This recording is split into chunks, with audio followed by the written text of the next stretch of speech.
우리 찬송가 435장 함께 찬양하겠습니다. 찬송가 435장입니다.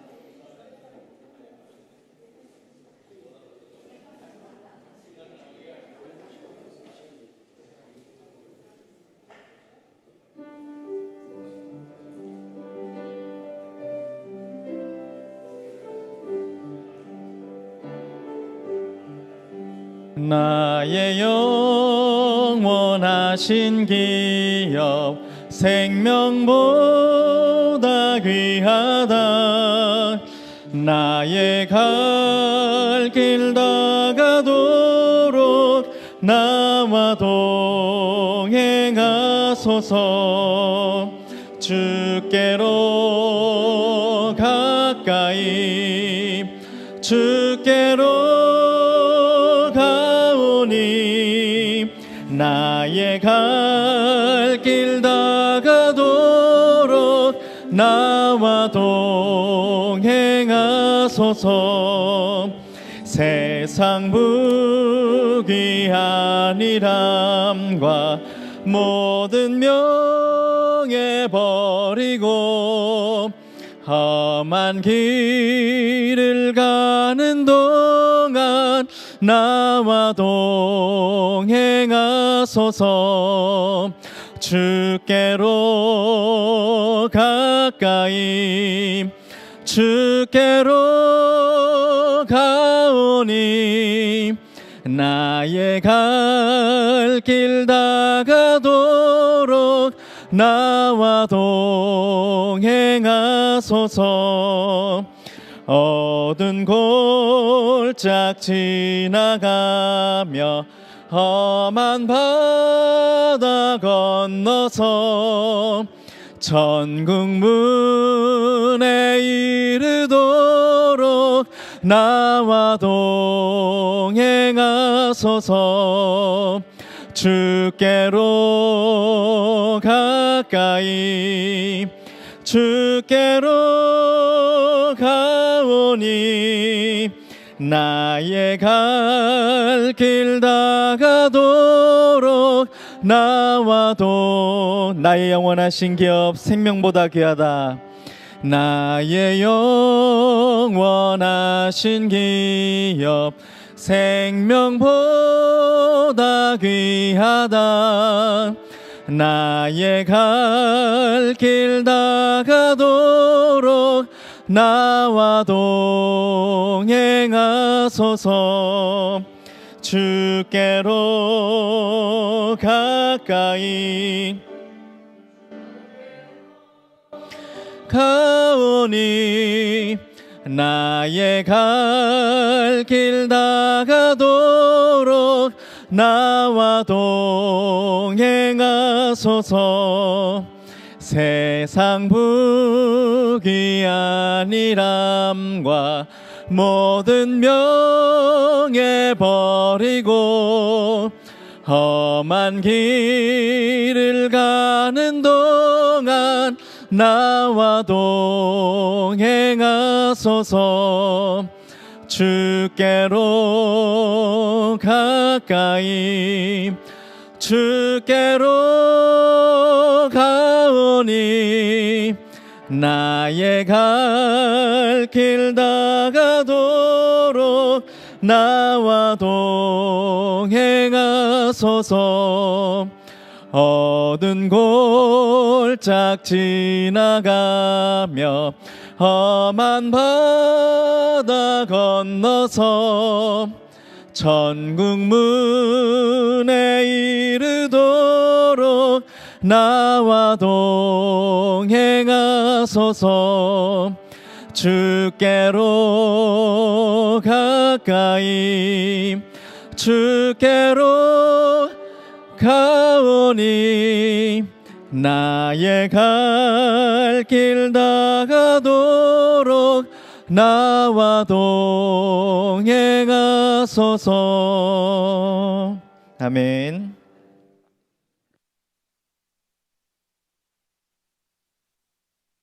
오후 시간이니까 시작하기 전에 한번 좀 스트레칭을 좀 하면 좋겠습니다. 한번 기지개를 한번 쭉 펴시고 고개도 좀 돌려주시고요. 귀한 시간 이렇게 많이 참석해 주셔서 감사를 드립니다. 이 오후 시간 강의를 위해서 우리 백종인 목사님께서 기도해 주시겠습니다.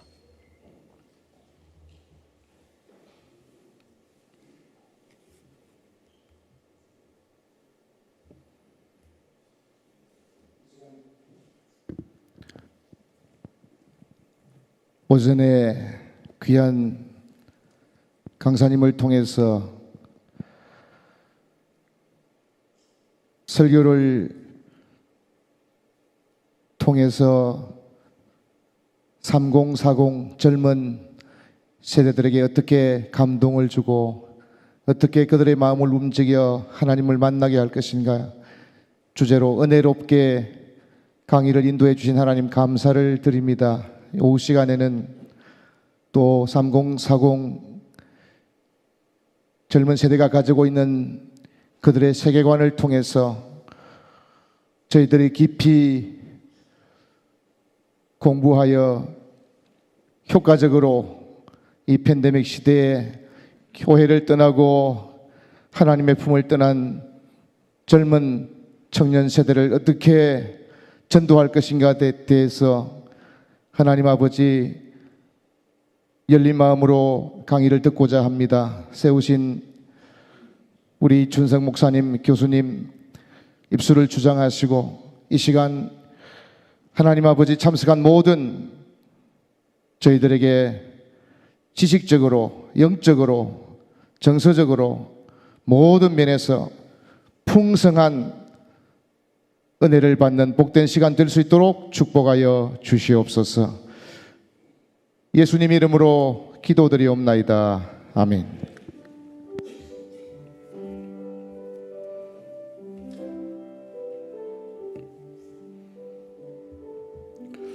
자, 우리 이 시간에는 우리 3040의 세계관으로 본 전도 전략이라는 제목을 가지고 우리 이진성 목사님께서 나오셔서 강의해 주시겠습니다.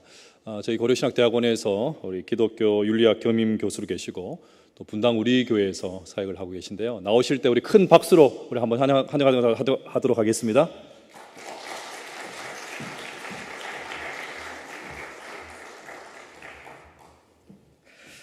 여러분 너무 반갑습니다. 함께 이런 좋은 시간을 가질 수 있게 돼서 너무 즐겁고요. 저는 이춘성이라고 하고 그리고 이제 고려신학대학원에서 기독교 윤리학을 가르치고 있습니다. 그리고 분당 우리 교회 이찬수 목사님 심우하시는 분당 우리 교회에서 전문 사역 분야 부목사로 일을 하고 있습니다. 분당 우리 교회에서 일한 지는 지금 얼마 안 됐고요. 이제 최근에 이제 이찬수 목사님 부르셔가지고 가서 지금 일을 감당하고 있습니다. 오늘 제가 이제 세계관으로 본 3040 전도 전략이라는 제목을 가지고 여러분들과 함께 이제 이야기를 나누려고 하는데 사실 이 내용 자체가 쉽지 않은 내용이고 그리고 또 우리 스스로도 내 자신을 알기 쉽지 않은데 남의 속마음까지 알아야 된다는 것이 여러분 목사님 앞으로 이제 사역하는데 너무 힘드실 것 같고 네, 그래서 조금이나마 도움이 될까 봐 저도 고민을 하면서 준비를 했습니다. 3040 하면 여러분 어떻게 생각하세요? 이 세대의 정체성이 도대체 무엇일까? 한번 생각해 보신 적 있습니까? 여기 계신 분들 중에는 이 3040 세대에 속해 있는 분도 계시고요. 좀 더 이제 나이가 지극히 드셔가지고 예전에는 이제 386 세대라고 하지만은 지금은 586 세대, 50대 중후반, 60대 초반까지를 포함하는 세대가 있고 또 60대 중후반으로 넘어가서 그 이전에 베이비 부머 세대라고 하죠. 이 전쟁 이후에 1950년대 후반, 60대 초반에 태어나신 분들도 계실 겁니다. 이 베이비 부머 세대는 앞으로 한 5년에서 10년 사이에 대부분 은퇴하게 되시고요. 그리고 그 이후를 이제 586 세대들, 그 다음에 이제 X 세대라는 세대가 이제 이어받을 거고 그 이후에 MZ 세대라고 여러분들의 이제 자녀 그리고 여러분들이 지금 가르치고 있는 이 현장에서 마주하고 있는 이 사람들 도대체 어떤 생각을 가지고 있을까 생각하면서 되게 좀 충돌하고 있는 이해하기 힘든 그런 세대들이 MZ 세대가 있을 거고요. 지금 이제 고등학생, 중학생, 그다음에 이 초등학생, 중학생 이하의 이제 새로운 세대가 또 탄생하게 되겠죠. 그래서 저는 이 3040 이 세대에 대해서 오늘 특별히 타겟팅 해가지고 이야기하는 시간이기 때문에 이 3040에 대해서 여러분들에게 이해할 수 있는 조금 어떤 자료를 좀 제공해 드리려고 합니다.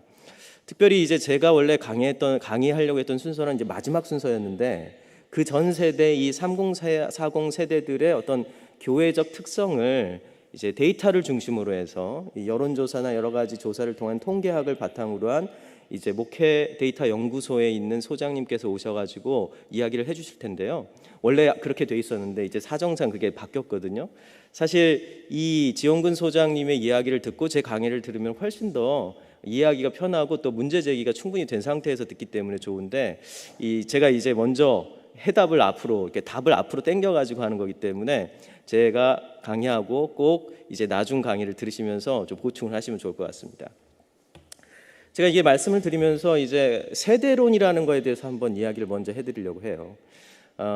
이 세대론이라는 것은 요즘 우리가 뭐 3040, 뭐 MZ 세대, X 세대, 뭐 신세대, 그리고 그 이전에는 뭐 386 세대, 뭐 민주화 세대, 그러니까 이 세대라는 것을 구분해 가지고 우리가 많이 생각을 하잖아요. 이제 그런데 이 세대라는 이론이 세대론이라는 이론이 나온 것은 굉장히 오래 전부터입니다. 19세기 후반부터 시작해서 20세기 초반까지, 그러니까 19세기부터 시작해서 20세기 초반까지 이 세대론이라는 학문 자체가 사회학 분야에서 정착이 되고, 그리고 지금까지 이 세대론이라는 내용은 더 이상 발전이 없이 세대론은 이런 거구나라고 이렇게 규정되어 있는데요. 아쉽게도 우리가 지금 현재 알고 있는 그 세대론은요, 19세기 초반과 중반에 논의되던 세대론이지 20세기 초반에 이 독일의 사회학자인 마하나임이 이 여러 가지 세대론을 이제 분석해가지고 이제 최종적으로 결론을 내린 세대론과는 좀 차이가 있습니다. 그래서 제가 좀 이 부분에 대해서 아주 간략하게 좀 말씀을 드릴게요. 19세기에 실증주의적 세대론이라는 게 나옵니다. 이게 지금 우리가 대부분 알고 있는 세대론의 이론들이에요. 그게 뭐냐면 세대는 15년 내지 30년 단위로 끊을 수 있다. 단선적이고 진보적인 개념으로서 젊은 그 청년들은 항상 진보적인 성향을 가지고 있다. 이게 이제 19세기 초중반에 나온 이 실증주의적 세대론입니다. 그리고 이 실증주의적 세대론이라는 말, 이 실증주의라는 말이 가진 것처럼 굉장히 많은 표본을 조사를 해서 대부분의 사람들이 바로 이러한 세대적 특성을 가지고 있다고 해서 마치 일반론적으로 정해놓게 됩니다. 그래서 모든 사람들을, 모든 연령대를 이 세대론 안에 딱 포괄해가지고 이 나이에서 이 나이까지는 다 이러한 어떤 특성을 갖게 돼. 그런데 시간이 가면서 좀 더 보수화될 수도 있어. 뭐 이런 식의 어떤 관점을 갖게 되는 거죠. 이게 실증주의 세대론인데 이게 결과적으로 이 19세기 후반에 비판을 받게 됩니다. 그게 낭만주의적 세대론입니다. 이 낭만주의적 세대론은 동시대의 비동시성이라고 이렇게 표현을 하는데요. 이 동시대이지만은 비동시적이라는 겁니다. 같은 시대를 살고 있긴 하지만 다 사람마다 다른 사고방식과 세계관과 그리고 세대적 특성을 가지고 있다는 겁니다. 뭐 사람마다 다 틀리다고 다르다라고 말하는 건 너무 과하고, 이제 한 세대를 살고 있지만 한 시간대를 살고 있지만 여러 세대적 특성을 가지고 있다는 겁니다. 동시대적 비동시성. 그러니까 우리가 생각해 본다면요, 지금 우리가 X세대, MZ세대 하면 이렇다라고 규정을 하잖아요. 그런데 사실 그게 우리가 착각을 하고 있는지도 모릅니다. MZ세대도 다 다릅니다. 어떤 그룹과 그리고 그들이 경험했던 경험과, 그렇기 때문에 서울에서 MZ세대라고 부를 때하고 울산에서 MZ세대라고 부를 때는 완전히 다를 수도 있다는 것을 아셔야 됩니다. 그렇기 때문에 이 세대로는요, 결과적으로 충돌을 갖게 되는데요, 동일 세대에도 다양한 성향이 존재하고 있고 젊다고 해서 진보적인 것이 아니다라는 것이 이 세대론 연구에서의 아주 간략한 결과입니다. 그러니까 여러분들 생각할 때 앞에서 말씀드렸지만은 이 세대론, 30세대를 규정할 때 여러분들이 지금 사역하고 있는 경상남도, 경상북도, 이쪽 경상도 지역의 3040하고 이쪽 그 서울이나 경기도 수도권에 있는 3040은 완전히 다릅니다. 그래서 지금 일반적으로 생각할 때 매체에서 3040이라는 이야기를 할 때 여러분들이 우리가 사역하고 있는 내 교회의 3040도 이럴 거야 라고 예단하고 딱 들어가시는 순간 이게 아닌데? 이 사람들은 다른데? 라는 생각을 하실 수 있다는 거예요.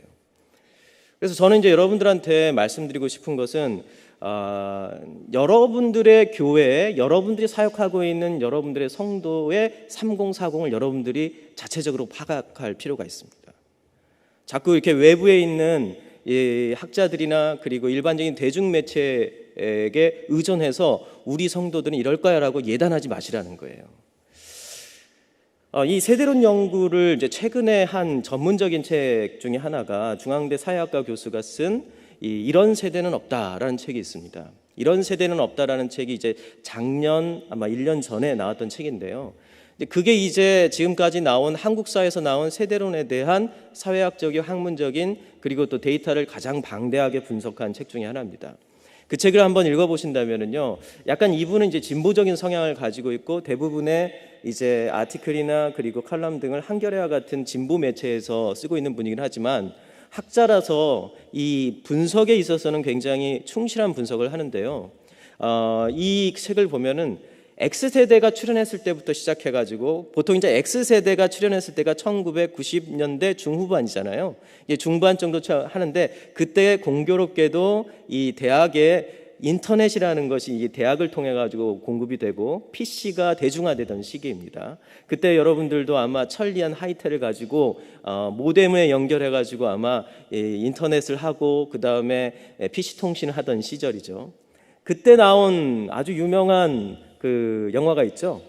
한석규와 전도연이 이렇게 주연으로 했었던 접속이라는 영화가 있었잖아요. 이 접속이라는 영화가 아주 공전의 히트를 치는데 이 접속이라는 영화가 뭡니까? 이 인터넷을 통해서 지금으로 따진다면 SNS를 서로 주고받는 그런 것이죠.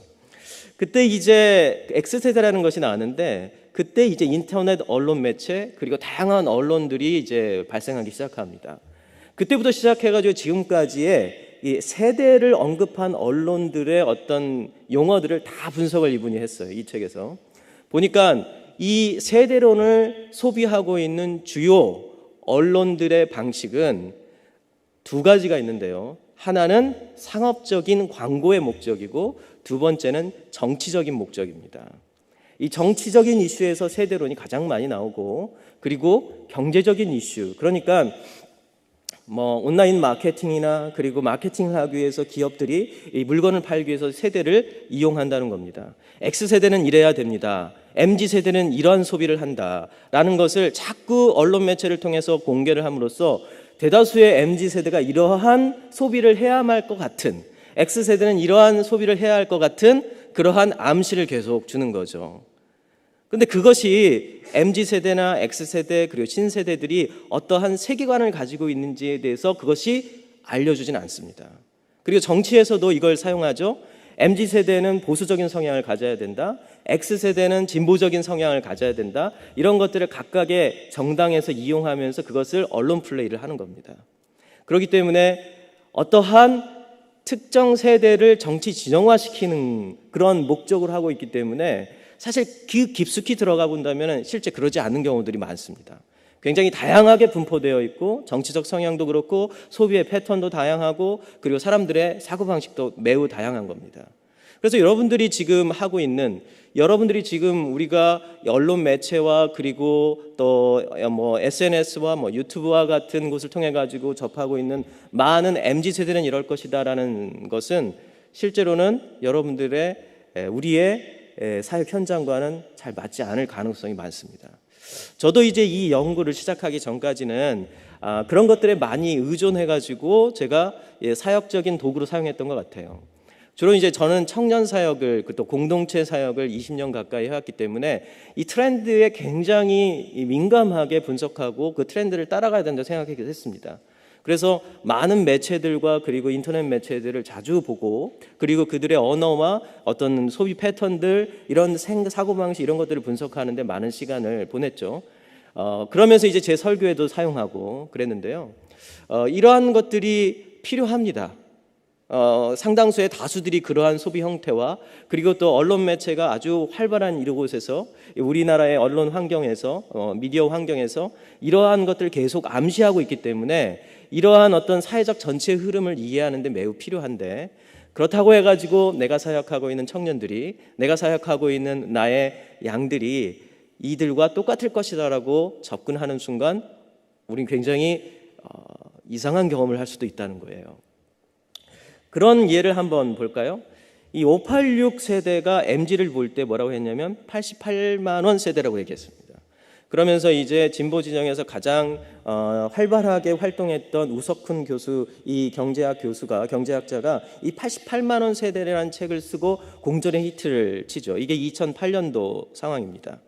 2008년도에 엄청나게 이 책이 많이 팔렸어요. 이 88만 원 세대라는 것은 이제 한 달에 그 청년들이 받을 수 있는 어떤 급여, 임금이 88만 원밖에 되지 않고 대부분이 이 IMF 이후에 또 금융위기 이후에 대부분이 임시직으로 비정규직으로 활동하면서 88만 원밖에 안 되는 그런 정말 조금밖에 안 되는 쥐꼬리만한 급여를 가지고 일하고 있다.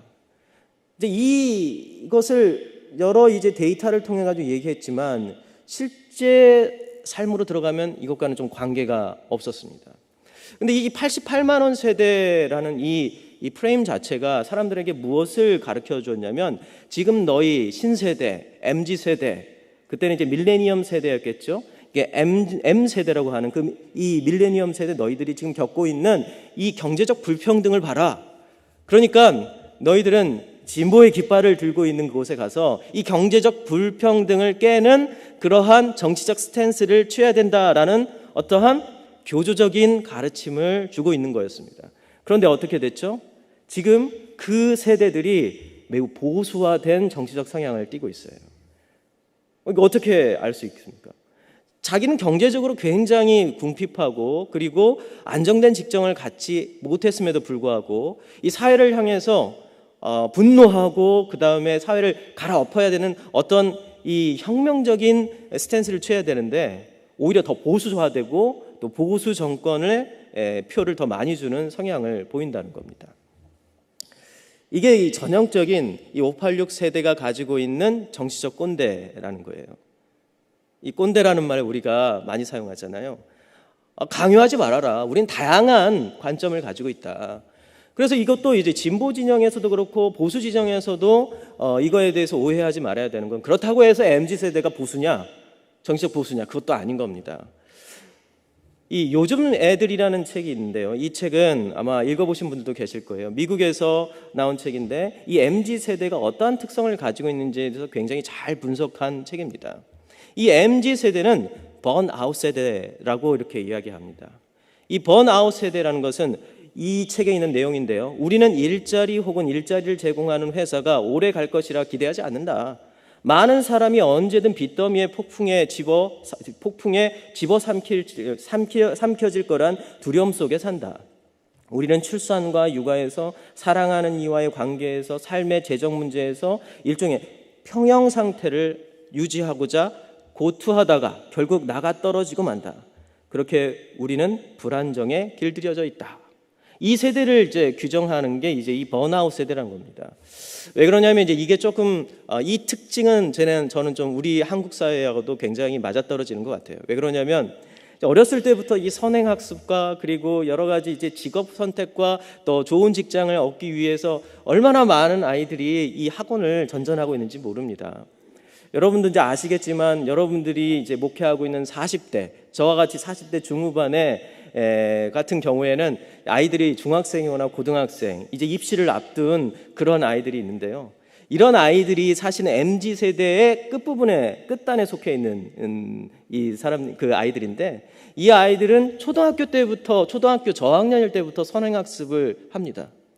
그래서 초등학교가 끝날 때쯤 되면은 뭐 울산이나 부산 같은 경우에는 어떨지 모르겠지만은 제가 살고 있는 천안 같은 경우에도요. 이 초등학교가 끝날 때쯤 되면 고등학교 수학이나 과학, 영어가 다 끝난 아이들이 상당수가 많습니다.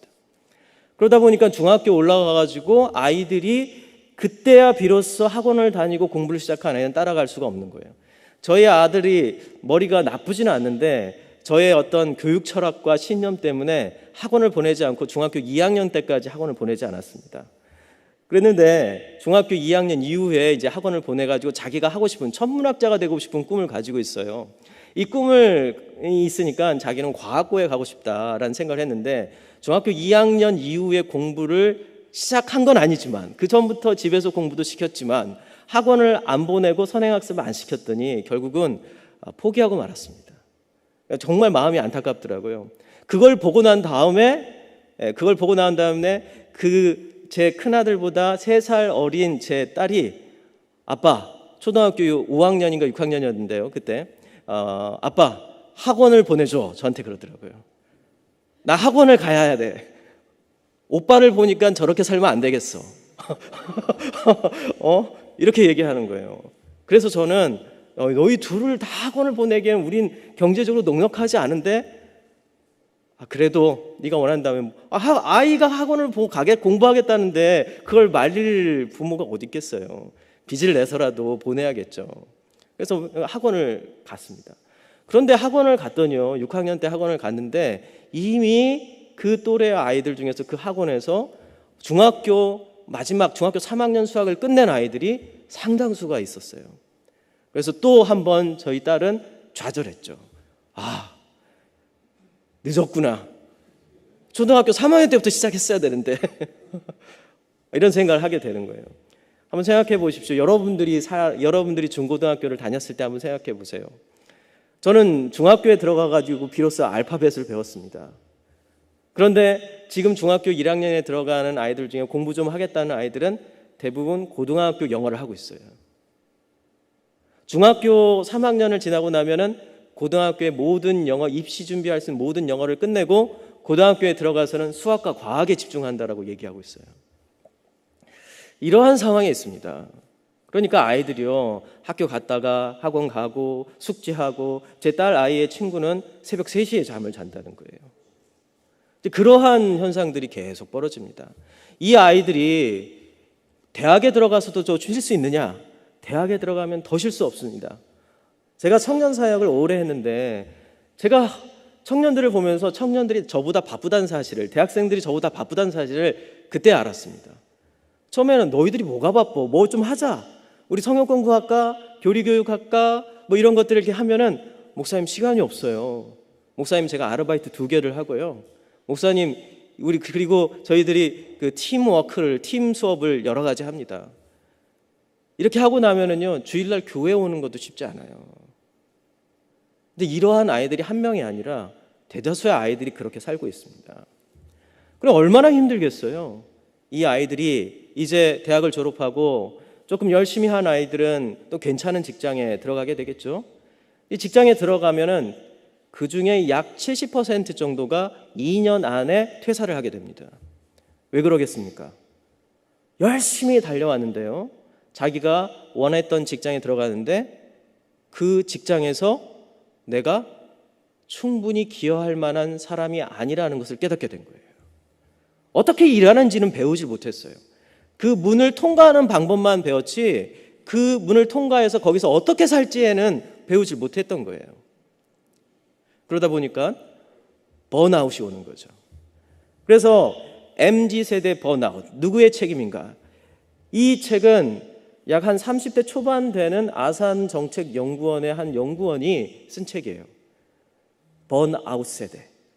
여러분이 마주하고 있는 이 30대, 특히 MZ세대들은요, 바로 이 번아웃 세대입니다.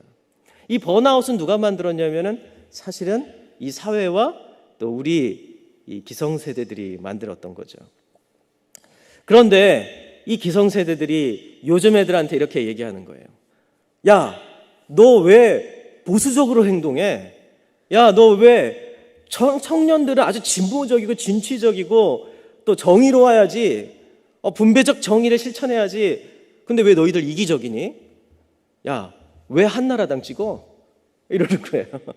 그러니까 세대 충돌이 일어나죠.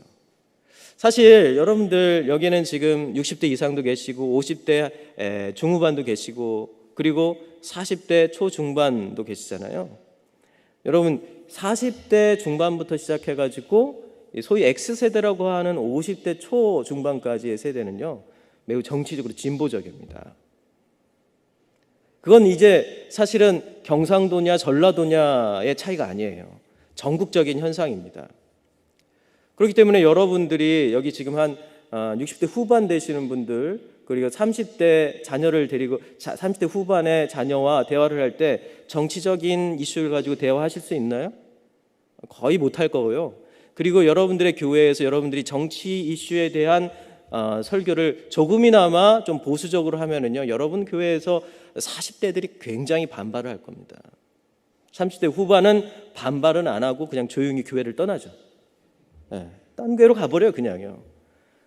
제가 이제 전에 있었던 교회, 이제 분당 우리 교회 가기 전에 있었던 교회 중에 하나가 이제 우리 고신교회인데 충청도에 있는 교회예요. 목사님 제가 너무 좋아했던 분입니다. 지금도 종종 연락드려가지고 인사드리고 그러는데요. 제가 그때 당시 신혼부부들을 담당하고 있고 청년들을 담당하고 있었어요. 그런데 이제 목사님이 이제 한 번은 이렇게 설교를 하셨습니다. 하나님은 우파의 하나님이시다. 설교 시간에 이렇게 한 번 하셨어요. 그 어떤 일이 벌어졌을까요? 정말 이 나라에 대한 사랑과 그리고 애국심이 투철하신 분이셨습니다. 저는 그 목사님 너무 좋아하고요. 지금도 계속 연락을 하고 항상 제 멘토처럼 생각하는 분이거든요. 너무 순수하시고 진실하세요. 그런데 이 나라를 걱정하는 마음에 한번 그렇게 얘기하셨다가 신혼부부들이 들고 일어났어요. 그리고 그 중에 한두 가정은 그냥 나는 다른 교회로 옮기겠다 하면서 옮겨버렸습니다. 어떻게 말할 수가 없었어요. 그래서 제가 그 교회를 떠나올 때 목사님한테 아주 그냥 정말 간절한 마음으로 저희 부부가 얘기했어요. 목사님 제발 설교 시간에 정치 얘기는 안 하시면 좋겠습니다. 그래도 목사님은 아주 순수한 마음으로 요즘도 말씀하신다라는 얘기를 들어요. 네, 순수한 마음이에요. 저는 그 마음을 한 번도 의심해 본 적이 없습니다. 여러분, 세대는요 이렇게 칼로 무를 딱 자르듯이 나눠지지가 않습니다. 그리고 같은 세대를 할지라도 다양한 스펙트럼이 있다는 걸 이해하셔야 돼요. 제가 마지막으로 이 세대론에 대한 이야기를 마치면서 여러분들한테 간절히 부탁드리고 싶은 건, 이 세대는 이럴 거다 너무 예단하지 말라는 겁니다. 그리고 여러분이 사역하고 있는 성도들의 세대를 파악하십시오. 가장 좋은 건 개개인의 성향을 파악하는 겁니다. 그리고 앞에 오전에도 우리 이정규 목사님께서 말씀해 주셨듯이 신방을 자주 해야 돼요. 자주 사람들을 만나고 내가 말하는 것보다 그들이 어떤 생각을 하고 있는지를 들으셔야 됩니다. 제가 이찬수 목사님을 모시면서 이찬수 목사님이 항상 부교역자들, 특별히 교구를 담당하는 사역자들한테 이런 말씀을 하세요. 설교할 때나 그리고 성도들을 만날 때 자꾸 외부 강사처럼 설교하지 말아라. 외부 강사처럼 설교하지 말아라. 너는 집밥을 주는 사람이지 외부 강사가 되려면 안 된다. 자꾸 이제 부교역자들 같은 경우에 이제 큰 교회에 있을수록 한번 히트를 한번 치고 싶잖아요. 설교로 한번 히트 한번 치고, 그리고 또 여러 성도들이 야, 목사님 정말 은혜 받았습니다 하면서 인기를 좀 몰이하고 싶은 생각들이 많습니다. 그렇죠. 그러다가 이제 나중에 본인이 개척을 하거나 주변에 교회를 세우게 되면은 많이 따라올 수 있잖아요. 뭐 그런 것까지 계산하지는 않겠지만 그러한 어떤 팬심을 부각시키고 싶은 생각이 있어요. 그러다 보면 마치 외부 강사처럼 설교할 때가 있습니다. 그런데 항상 주의하라고 하는 말씀이 외부 강사처럼 설교하지 마. 넌 집밥을 주는 사람이다. 집밥을 주면은 가끔 짠맛도 나고 싱겁기도 하고, 그럴 때는 엄마 왜 이렇게 짜게 하셨어요? 요즘 엄마 그 입맛이 좀 이상하신 것 같아요. 이러면서 할 수 있는, 그래서 신방을 가게 되면은 신방 갈 때 요즘 자주 하시는 말씀이 뭐냐면, 신방 갈 때 미리 준비한 말씀으로 딱 그 신방 가면 이제 말씀 전하고 싶잖아요. 가서 이제 신방을 하잖아요. 그러면 이제 미리 이렇게 말씀을 준비합니다. 뭐 다들 그러실 텐데요. 준비를 해가지고 준비한 말씀 목사들은 꼭 하고 싶어요. 네, 준비하는데 열심히 했거든요. 언젠가는 그 말씀을 써먹고 싶어 하는데요. 그곳에 가가지고 성도들의 소리를 들으면서 한참 막 하소연을 하고 있고 막 이야기를 듣는데, 성도님 이제 예배 드리셔야죠. 우리 같이 찬양하고 오늘 준비된 말씀 같이 하겠습니다. 이러지 말라는 거예요. 그 상황이 더 이상 더 이상 네가 준비할 말씀을 할 수 없는 상황이라면 굳이 우리가 그곳에서 예배드리러 가는 게 아니라 그들의 소리를 듣고 이해해주고 그들이 어떤 심정인지를 공감하기 위해서 가는 건데, 기도 한번 그냥 간단하게 해주면 되는 걸 굳이 네가 준비한 말씀을 그곳에서 선포하는 것이 무슨 의미가 있느냐, 이런 말씀을 자주 하십니다. 좀 극단적이죠. 우리가 준비한 하나님의 말씀을 그곳에서 가장 내가 생각했던 것보다도 더 정확하신 하나님의 돌보심을 말씀을 통해서 그 시간에 전할 수 있습니다. 근데 여기에 방점은요, 뭐냐면 그들의 소리를 들어야 된다는 거예요. 우리 목사들, 우리 사역자들은 어떤 면에서 말하기를 좋아합니다. 저도 여기 서가지고요, 한 3시간, 4시간 떠들 수 있습니다. 제가 THM 수업을 3시간을 하는데 3시간 동안 중간에 쉬는 시간 한 번도 없이 3시간 동안을 말할 수 있는 능력을 가지고 있습니다. 그러면은 그 수업에 목사님들이나 우리 강도사님들, 전도사님들 수업에 들어오신 분들이 좋아할까요? 안 좋아할까요? 안 좋아하죠. 그러니까 중간에 꼭 20분 쉬게 해줍니다. 10분 안 쉬고 20분 더블로 쉬라고 이렇게 하면 너무 좋아합니다. 그리고 딱 제 시간에 안 들어오고 한 5분 후에 들어오십니다. 더 쉬고 싶죠. 네. 월요일 날 정말 쉬는 날인데 월요일 날 쉬지 않고 와서 공부하러 오는데 얼마나 피곤하겠어요. 우리에게는 좀 더 공감하는 마음이 필요해요. 그리고 저 사람이 어떤 생각을 가지고 있는지 들을 필요가 있습니다. 그래서 저는 이 세대론의 위험은 여러분 여기에 갇히게 되는 거예요. 장점은 같은 경험을 공유하고 있잖아요. 우리가 이 시대에 우리를 아프게 했던 경험들이 있지 않습니까? 세월호 사건도 있고요, 최근에 일어났던 이태원 사건도 있었고요. 이러한 사건들을 같이 경험했던 세대라는, 그리고 이러한 경험을 같이 공유하고 있었던 세대라는 것, 이거에서는 이 세대론이 가지고 있는 장점들이 있죠. 그러나 그것을 바라보고 해석하는 관점은 매우 다양할 수 있습니다. 우리 목사들, 우리 사역자들은 그들의 해석이 무엇인지를 들을 필요가 있습니다. 그리고 그들에게 맞는 이야기를 어떻게 해야 될지 고민해야 되죠. 자꾸 외부 강사처럼 밖에서 이제 외식 주는 것처럼 바깥에서 들어온 이야기 자꾸 전달하는 거, 저는 그리 좋다고 생각하지 않습니다. 이 MZ세대의 탄생 배경을 좀 말씀을 드릴게요. 이 MZ세대는 그냥 하늘에서 뚝 떨어진 게 아닙니다. 그 시작은 우리나라에서 세대론이라는 것이 처음 등장하기 시작한 때부터이겠죠. 사실 그 고대 우가리시나 고대 메소포타미아 토판 같은 데를 이제 발견한 걸 보면 지금 세대는 참 버릇이 없다, 이런 말들이 거기 써져 있다는 그런 그 전설 같은 이야기 여러분 들으시죠? 그러니까 한 3-4천 년 전에도 세대들이 있었겠고, 지금 그 3-4천 년 전에 구세대들은 새로운 세대를 보면서 참 버르장머리 없네, 이런 생각을 했겠죠. 그렇지만 이제 학문적이고 좀 더 통계학이 발전하고 그러면서 이제 어떠한 규정, 범주 안에서 이제 세대를 규정하기 시작하면서 우리나라에서 최초로 어쩌면은 가장 광범위하게 연구된 세대가 586 세대, 민주화 세대라고 할 수가 있을 것 같아요. 이 민주화 세대들의 특징은요, 이 공동체 우선입니다. 그리고 이 표현주의적인 어떤 성향을 가지고 있어요. 한번 볼까요? 이 초기 표현주의적이고 공동체 우선의 중심인데 여기에 표현주의, 개인주의, 공동체 우선, 이데올로기, 헌신, 희생, 이러한 키워드 같은 게 많이 있습니다.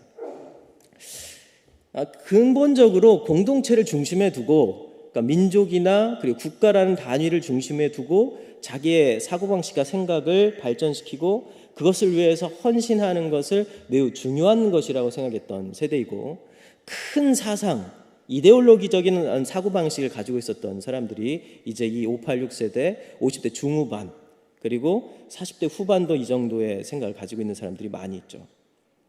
그런데 여기에 이제 중요한 게 뭐냐면 이 표현주의라는 것이 드러나기 시작한다는 겁니다. 그리고 개인주의 성향이 조금씩 보이기 시작한다는 거예요. 보면은 이제 초기 이 X세대로 넘어오면은요, 이 표현적 개인주의의 1.0 세대라고 제가 표현을 해봤는데, 이들의 성향을 보면은 이 표현주의, 그 다음에 개인주의 성향을 가지고 있어요. 그러면서 헌신 희생도 있습니다. 전통과 공동체에 대한 어떤 중요성도 있어요. 그래가지고 교회를 위해 헌신하는 사람들이 아직까지는 많습니다. 이때 보면요. 그러면 이제 신학교의 그때 당시에 경쟁률이 굉장히 높았습니다. 90년대 후반, 2000대 초반까지요. 고려신학대학원도 그렇고, 뭐 장신대원도 그렇고, 총신대원도 그렇고, 굉장히 많은 신학생들이 이 신학을 공부하고 교회를 위해 헌신하겠다, 하나님 나라를 위해 내가 살겠다라고 했던 사람들이 많았습니다. 이때까지만 해도 공동체가 굉장히 중요한 역할을 하고 있었던 거죠. 그리고 이들의 성향은 좀 진보적이에요. 그래서 분배적인 정의를 굉장히 추구했던 세대입니다. 그런데 여기에 이제 새로운 어떤 게 올라오는데요. 이 치유적 사회. 제가 생각해 보면 1990년대 중후반부터 이제 대학가에 이 선교단체들을 중심으로 해서 내적 치유라는 열풍이 불기 시작합니다. 사람들이 자꾸 수련회 갔다 오면은 자꾸 부모님을 향해서 원망의 말을 해요. 내가 엄마 때문에 이렇게 잘 된 거예요.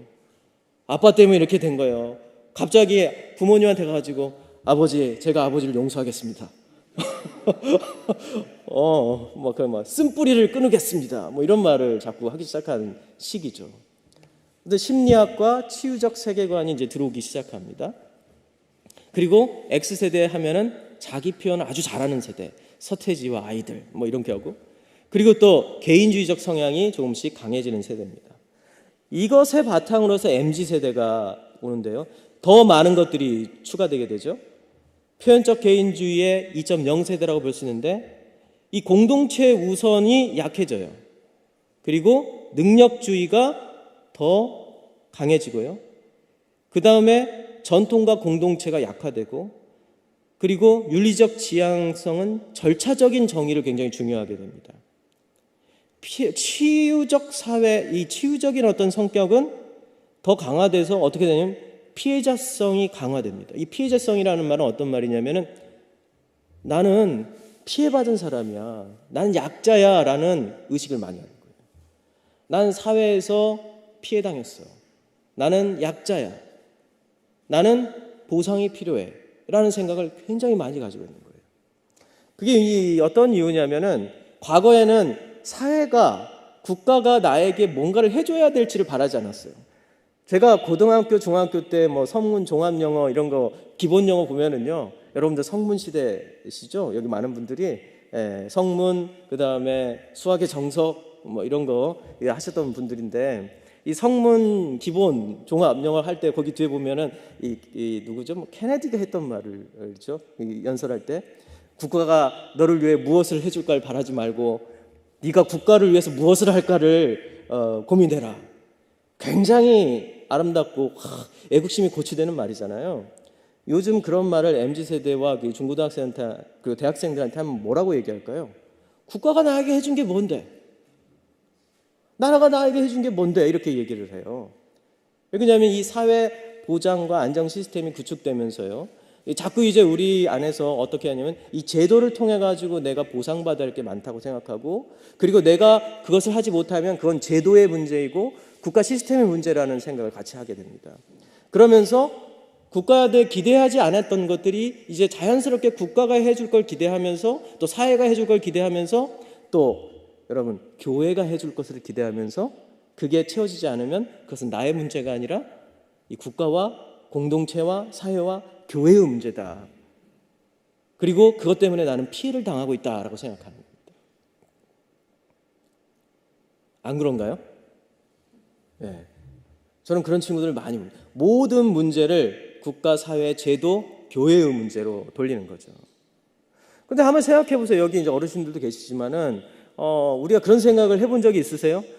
내가 교회를 위해서 무엇을 헌신할까를 고민했지, 교회가 나에게 아무것도 해주지 않아도 나는 이 교회를 세우기 위해서 내 재산도 바치겠다 하면서, 아마 이 교회, 이 좋은 교회를 세우기 위해서 많은 권사님들과 장로님들, 안수집사님들이 상당한 헌금을 했을 거예요.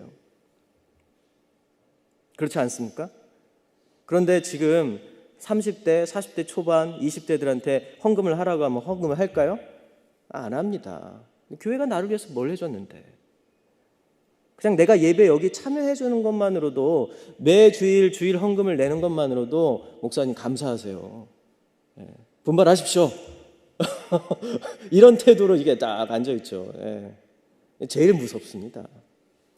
이분들의 특징, 표현주의와 개인주의가 아주 강력해지는데요. 이 표현적 개인주의는 이 전 세계를 막론해가지고 지금 이게 세대론이 아니라 이 전 세계의 어떤 사람들의 어떤 사상과 사조와 이 사고방식이 흘러가는 구조 가운데 끝에 있는 표현적 개인주의라는 것이 있습니다.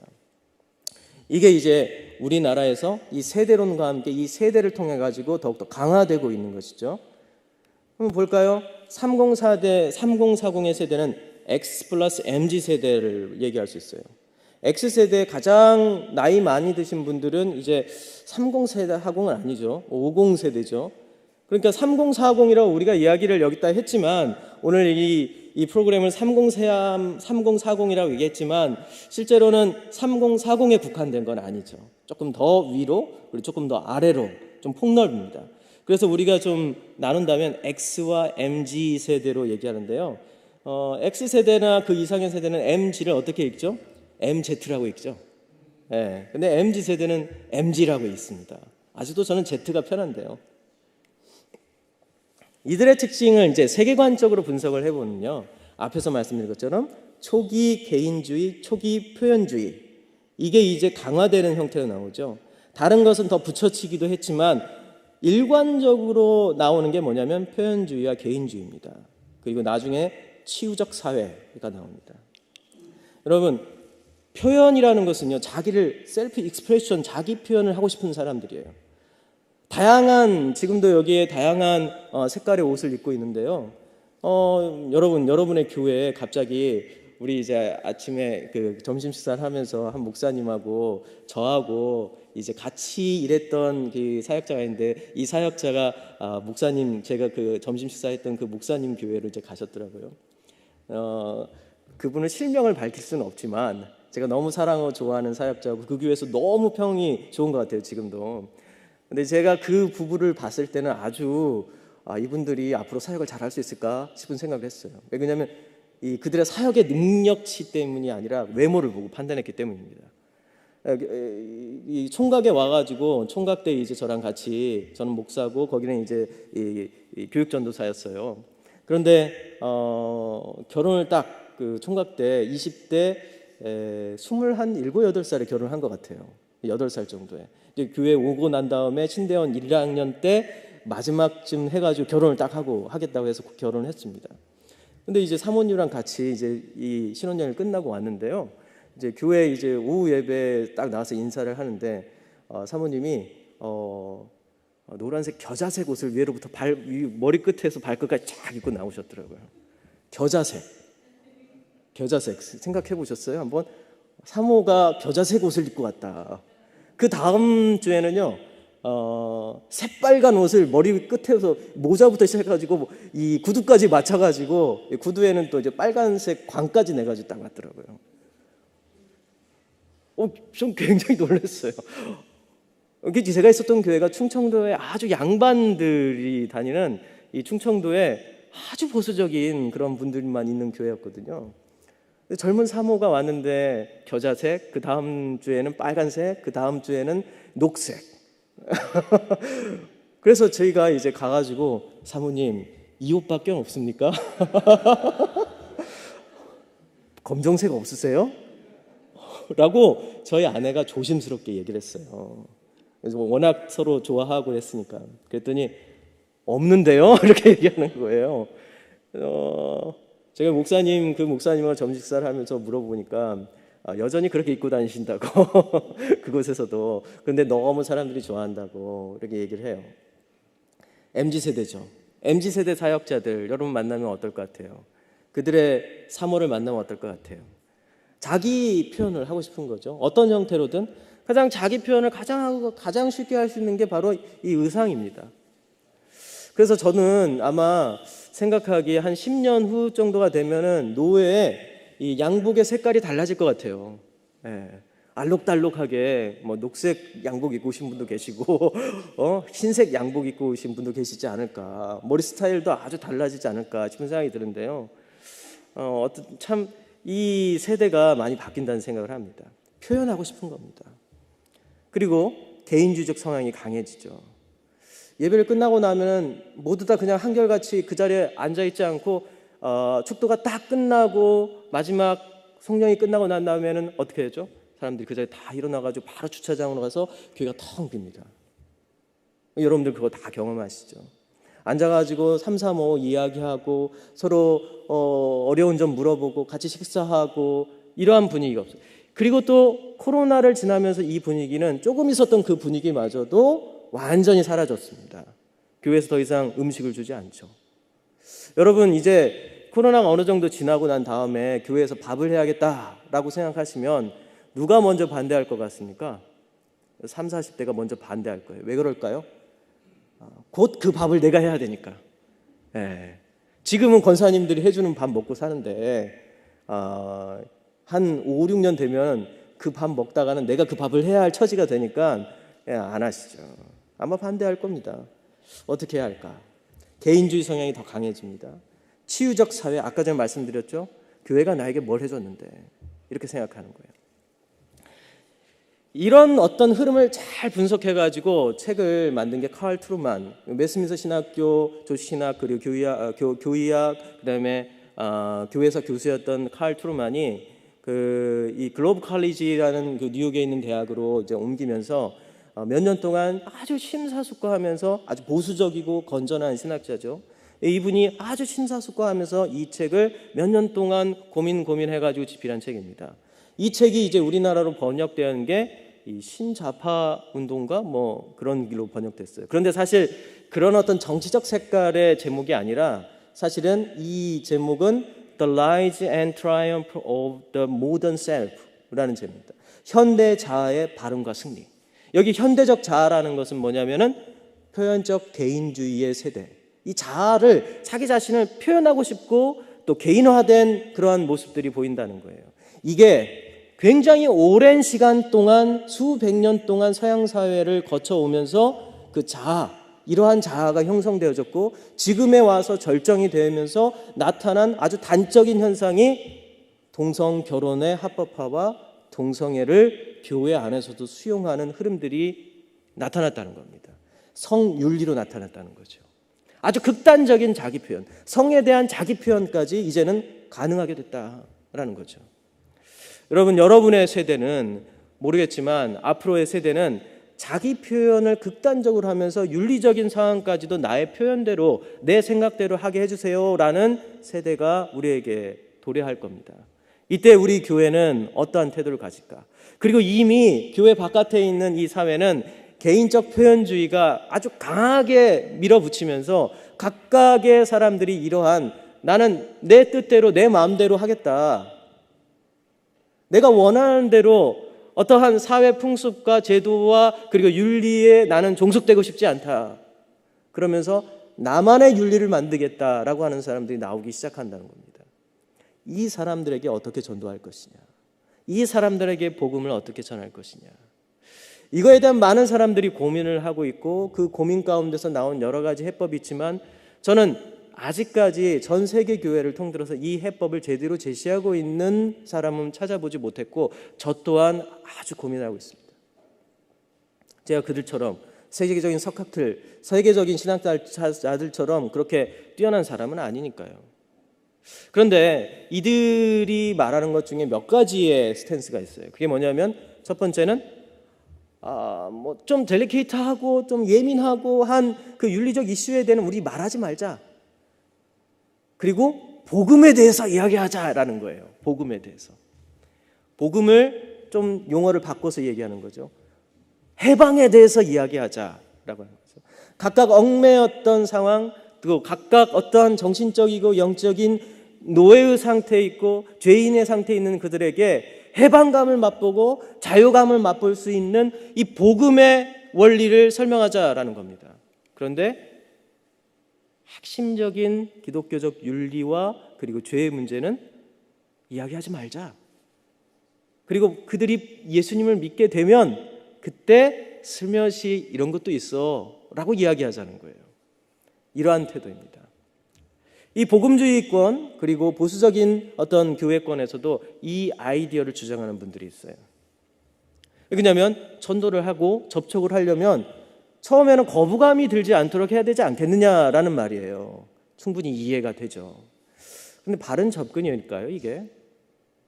또 한쪽에서는 이렇게 얘기해요. 한쪽 극단에선 너 동성애, 너 죄, 너 간음, 너 회개하지 않고 너 그거 바꿀 생각이 없으면 절대 교회 올 수 없어. 절대 교회 발에 붙이지도 말고 너는 지옥에 떨어질 거야. 이렇게 아주 너무 선명한 윤리적 기준을 제시하면서 그들에게 선택을 요구하는 거죠. 아직 예수님도 모르고 아무것도 모르는 사람들한테 먼저 선택을 요구하는 거예요. 이것도 너무 과하죠, 사실은. 사실 우리가 내가 죄가 뭔지를 알고 예수님을 믿었습니까? 사실 예수님을 믿고 내가 중생되면서 나의 죄를 깨닫는 거죠.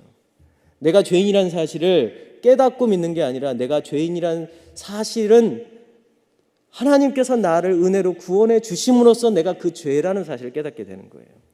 그런데 이것은 논리적 순서이지 시간적 순서는 아니라는 걸 여러분들이 신학교에 다 배웠을 겁니다. 그렇기 때문에 동시다발적으로 예수 그리스도의 복음이 나에게 전해질 때 동시다발적으로 나타난 현상입니다. 여러분, 그렇기 때문에 닭이 먼저냐 계란이 먼저냐, 계란이 먼저냐 닭이 먼저냐를 얘기할 수 있는 문제가 아니에요. 그냥 복음을 죄의 문제와 떨어뜨려 놓고 얘기할 수도 없고 죄의 문제를 해결하지 않으면 복음을 받을 수 없다라고 이렇게 단호하게 얘기할 수도 없는 부분이에요. 우리가 할 수 있는 일이 무엇일까? 어떻게 전도를 해야 될까? 여러 가지 고민이 깊어집니다. 지금 표현적 개인주의 시대 가운데 있는 사람들은 이렇습니다. 우리가 자신에 대해서 생각하는 방식에 관련해 우리는 오늘날 모두 표현적 개인주의자인데 이 사실에서 벗어날 수 있는 길은 없다라는 거예요. 표현적 개인주의는 우리가 살아야 하고 우리가 그 구성원이 되는 세계의 본질이다. 여러분도 마찬가지고 저도 마찬가지입니다. 이러한 시대에 살고 있고 이러한 세례를 받고 있고 또 이러한 선택할 수 없는 불가피한 상황 가운데 우린 처해 있습니다. 그럼 이런 세대가 이런 세대 3040이 원하는 이 표현적 개인주의가 아주 강력한 세계관으로 자리 잡고 있고 더 강화되어져 있는 이 3040이 원하는 교회는 뭘까요? 이 칼 트루만은 이 책에서도 이런 얘기를 합니다. 오늘날 우리는 단순히 기독교인이 되기로 선택하는 것이 아니다. 우리는 자신이 원하는 기독교인의 유형도 선택한다.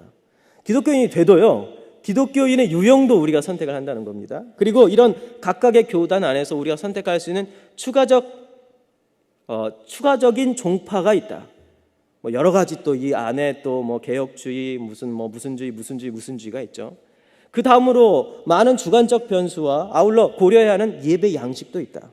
나는 좀 더 모던한 예배를 드리고 싶고 난 전통적인 예배를 드리고 싶고 또 중간에 어떤 지점에 예배를 드리고 싶고 형식을 완전히 타파해버리는 예배를 드리고 싶고 그런데 우리는 거기에서 편안함을 느끼고 환영받고 지원받는다고 느낀다. 내가 원하는 종파, 내가 원하는 신학, 내가 원하는 예배 형식, 내가 원하는 신방, 내가 원하는 교육과정 이 모든 것들을 마치 선택 과목을 선택하듯이 선택을 해가지고 이런 것이 내가 원하는 교회이고 이런 것이 채워졌을 때 나는 이 교회 왔을 때 편안합니다 라고 얘기한다는 거예요. 우리는 집이나 자동차를 선택하는 것처럼 교회를 선택할 수 있다. 집이나 자동차를 선택하죠. 요즘 집을 선택할 때도 대부분 새 집에 입주를 하게 돼도 새 아파트에 분양받아서 입주를 해도 요즘 세대는 그냥 입주하지 않습니다. 옛날에는 그냥 이 건설회사에 해준 대로 들어가가지고 살죠. 뭐 도배해주고 다 한 것대로. 요즘 세대들은 그렇게 절대 안 하는 거 아시죠? 자기가 인테리어를 다시 합니다. 다 뜯어내고요. 자기가 원하는 스타일이 있다는 거예요. 그러니까 좀 돈이 부족한 경우에는 새 아파트를 가지 않고 좀 헌 아파트를 가가지고 새 아파트에 들어갈 돈을 가지고 그 차액을 가지고 헌 아파트를 자기 스타일로 완전히 고쳐가지고 들어가는 거예요. 저희 집 위층에도 최근에 한 3주 동안 고치더라고요. 새로 이사 온 분이 3주 동안 고통스러워 죽었습니다. 힘들더라고요. 여러분, 그러한 사회입니다. 자동차도 그냥 사지 않죠. 갖가지 옵션들이 다양합니다. 이런 것처럼 교회를 선택한다는 것입니다. 우리가 무한한 선택의 자유를 누리지 못하고 어떤 물리적 제약의 지배를 받긴 하지만 우리가 소속하기로 결정할 수 있는 교회의 선택사항은 하나 이상일 가능성이 많다. 우린 그렇게 이러한 세대에 살고 있고 또 이러한 세대의 목회를 하고 있습니다, 여러분. 이 교회를 제가 이름을 한번 지어봤어요. 이런 교회, 미처치. 이게 내 교회입니다. 내 교회예요, 내 교회. 내 교회예요, 내 교회를 원하는 거예요. 과거에 내 교회라고 하면 어떤 말이죠? 내 교회, 내가 다니는 교회. 그리고 그 교회가 나를 어떠한 신앙인으로 규정을 해줍니다. 그런데 지금 현재 미처치라고 얘기할 수 있는 내 교회는 어떤 거죠? 내가 선택하고 내가 규정한 교회. 여러분들은 이제 어떤 목회를 하고 계실지 모르겠지만 실제로 새로 들어오는 그리고 새로 젊은 세대 그리고 뭐 MZ 세대, 뭐 X 세대들의 어떤 여러 요구들을 듣게 되죠. 그들이 원하는 교회가 여러분들이 사역하고 그리고 여러분들이 목표하고 여러분들이 하나님의 말씀대로 이 교회가 바른 교회라고 했을 때 그 교회와 일치합니까? 사실 우리는 신학교에서 어떤 교회가 옳은 교회인지 바른 교회를 배웁니다. 그리고 교회론에 대한 수업도 여러 시간 듣게 되죠.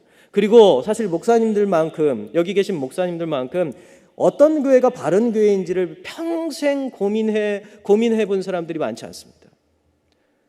사실 계속 오늘 밤에도 여러분들은 집에 가셔가지고 나는 어떤 교회를 세워야 되지? 이 고민을 하실 거예요.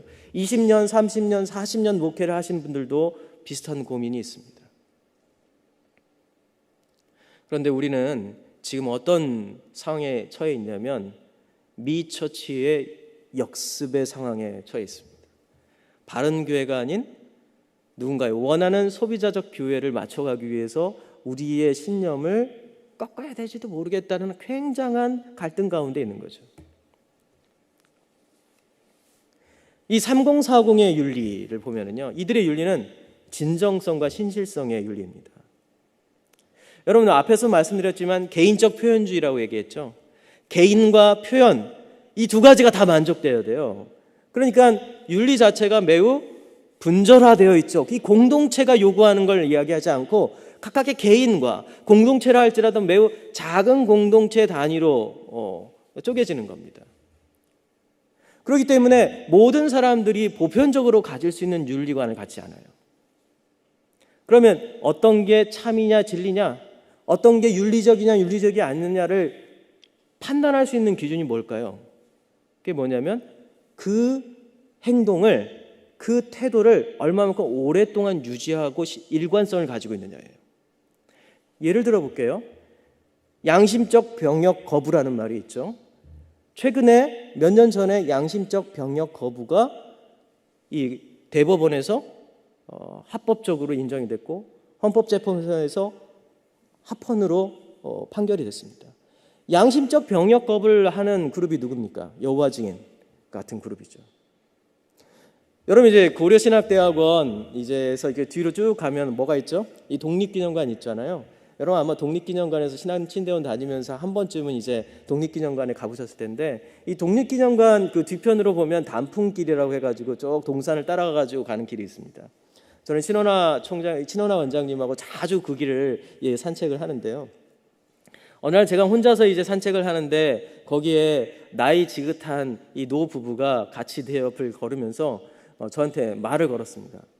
뭐라고 말하냐면 예수님 믿으세요? 하나님 믿으세요? 이렇게 얘기하는 거예요.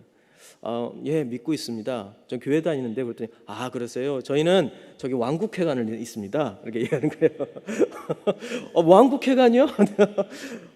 저는 거기 장로입니다. 라고 하는 거예요. 거기 장로라고 하면 가장 높은 수준에 있는 이 목사 중에서도 우리로 따지면 목사 중에서도 아주 시니어 목사를 말하는 겁니다. 여기 목사가 없으니까요. 장로입니다. 그래서 이제 그때부터 제가 이제 뭐 전도하기보다는 그분들이 어떤 생각을 가지고 있는지 궁금해서 같이 옆에서 걸으면서 이야기를 나눴어요. 제가 그랬어요.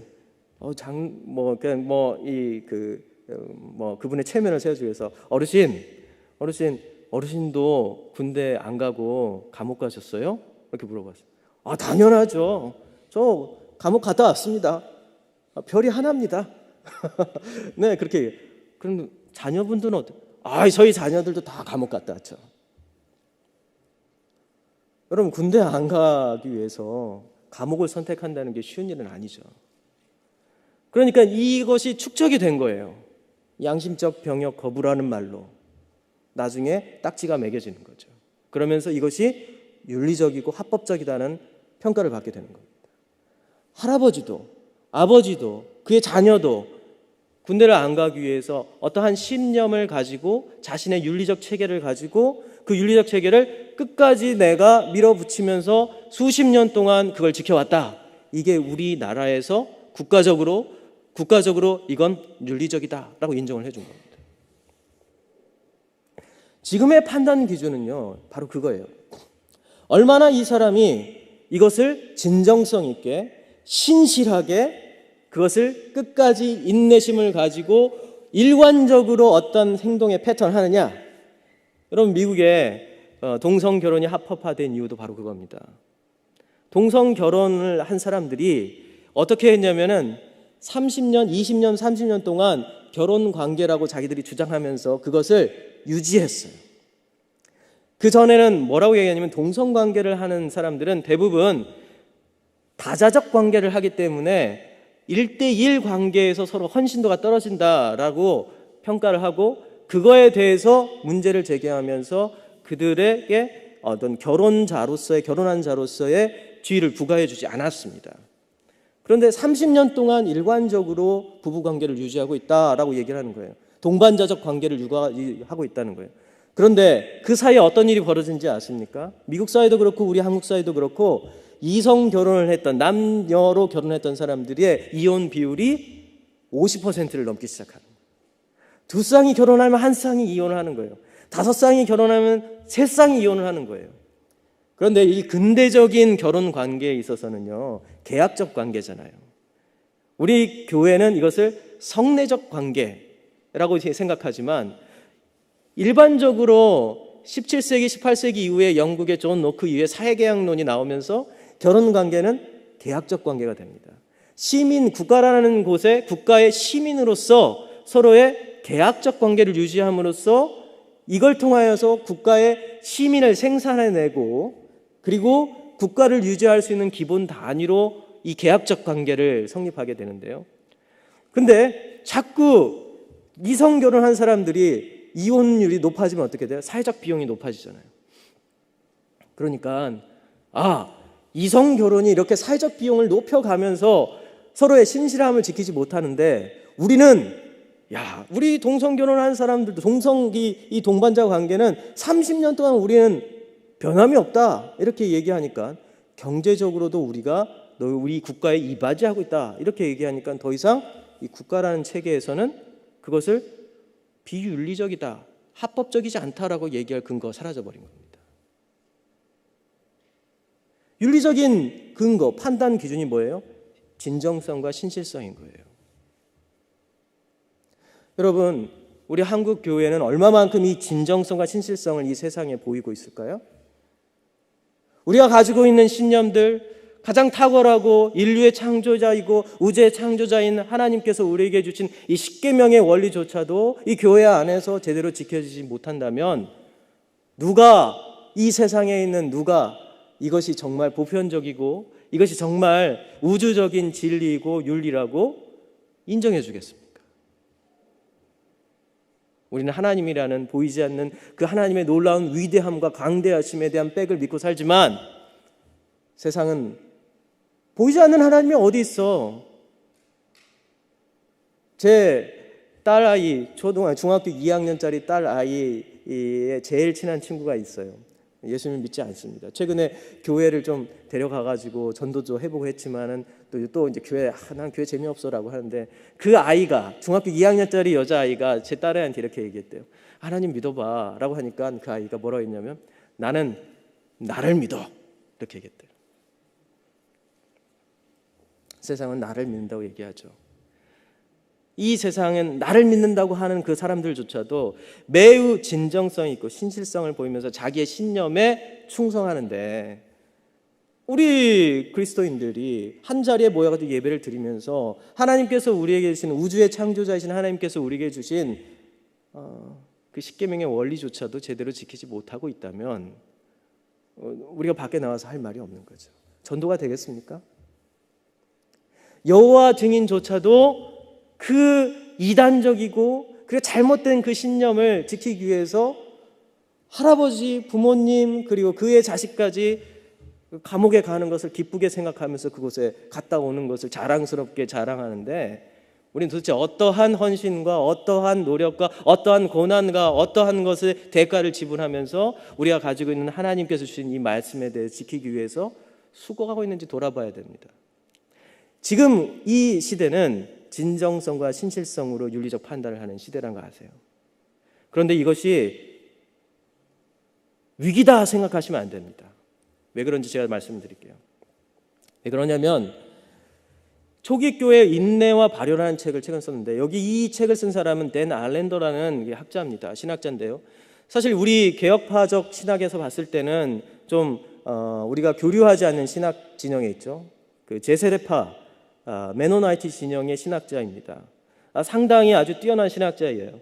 그런데 이제 여기에 나와 있는 내용을 제가 다 동의하는 바는 아니지만 특별히 1세기부터 3세기 동안에 있었던 교회의 부흥과 그리고 그거에 대한 분석에 대한 부분들은 제가 전적으로 동의합니다.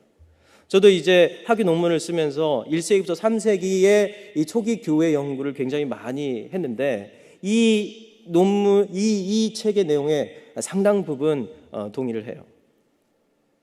그런데 이 분이 분석한 1세기부터 3세기경에 있었던 교회의 부흥의 가장 큰 이유는 바로 인내였다는 겁니다. 인내. 그럼 왜 인내가 진정성과 신실성과 연관이 있는지 한번 말씀드릴게요. 오전에도 이정규 목사님이 소개했던 분 중에서 팀 켈러 목사님이라는 분이 계시죠. 이 팀 켈러 목사님은 미국의 뉴욕, 저희와 비슷한 개혁파적 신앙을 가지고 있고 그 다음에 미국 커버넌트 신학교가 있는 PCA 이 교단에 소속된 목사입니다. 웨스민스 신학교 교수도 하셨어요. 굉장히 이제 젊은 세대의 폭발적인 인기와 그리고 이 교회 성장으로 굉장히 많은 어떤 책도 쓰시고 해가지고 많은 지금 한국 교회 이 젊은 세대 목회자들에게 영향을 주고 있는 분인데요. 그런데 이제 그 교회 뉴욕에 있는 그 리디머 처치라는 그 교회에 가면은요 그 예배는 굉장히 전통적입니다. 지금 우리 한국 교회에서 그 예배를 그대로 가져오면은요. 이거 옛날에 한 30년 전에 우리 교회에서 드렸던 예배 형식인데 이렇게 생각할 정도로 전통적이에요. 그런데 이 목사님이 이 초대교회의 성장에 대해서 이렇게 얘기했습니다. 이 초대교회의 성장을 진정성의 승리였다고 평가합니다. 초대교회는 지금과 같은 적극적이고 공격적인 전도가 불가능하였다. 당시 그리스 로마 사회와 문화에서 기독교 신앙을 공개적으로 드러내는 것은 불이익과 더 나아가 생명에 위태로울 수도 있는 위험한 상황이었다. 현대와 같은 전도 전략이 불가능했다. 다양한 전도 전략이 있잖아요. 붕어빵을 하면서 전도하고 어느 날 또 붕어빵은 작으니까 잉어빵으로 바꿔가지고 좀 더 큰 빵을 주면 전도가 될까 싶어서 잉어빵하고 그러면서 엄청나게 많은 이 전도 전략을 세웠습니다. 그런데 현대와 같은 이런 전도 전략은 불가능했다는 거예요. 교회 성장의 열쇠는 성도들의 일상에서의 진정성이었다라고 얘기해요. 여러분 아시죠? 우리가 배웠잖아요. 초대교회의 박해의 역사가 얼마나 심각했는지요. 로마 제국이 가지고 있었던 만신전에서 수많은 신들이 있었고 그 신을 인정하지 않았을 때 당하는 고난을 알고 있었죠. 유일한 하나님만을 믿었던 우리 기독교를 향해 가지고 로마 사회는 뭐라고 했냐면 무신론자들이라고 우리를 폄하했어요. 터툴리아누스가 쓴 호교론에 보면은 그 책의 내용은 대부분이 기독교에 대한 오해를 불식시키기 위한 책이었습니다. 그 오해 중에 하나는 우리 교회에서 이루어진 성찬이 마치 인간의 살을 먹고 인간의 피를 먹는 생식을 하는 인육을 먹는다는 이런 잘못된 이 풍문을, 잘못된 이것들을 불식시키기 위해서 호견을 쓰고요. 기독교인들이 얼마나 성실하게 삶을 살고 있는지를 설득하기 위해서 책을 썼습니다. 이러한 기독교에 대해서, 그리고 이 교회에 대해서 잘못된 인식 가운데 있을 때 교회는 어떠한 태도를 가졌을까요? 할 수 있는 게 별로 없었습니다. 그리고 우리 여기 황원호 목사님도 계시지만은 이 신약 성경과 그 신약 교회가 있었던 그 당시의 그레코 로만 사회에 대한 사회학적 연구를, 사회인류학적 연구를 해보면은요,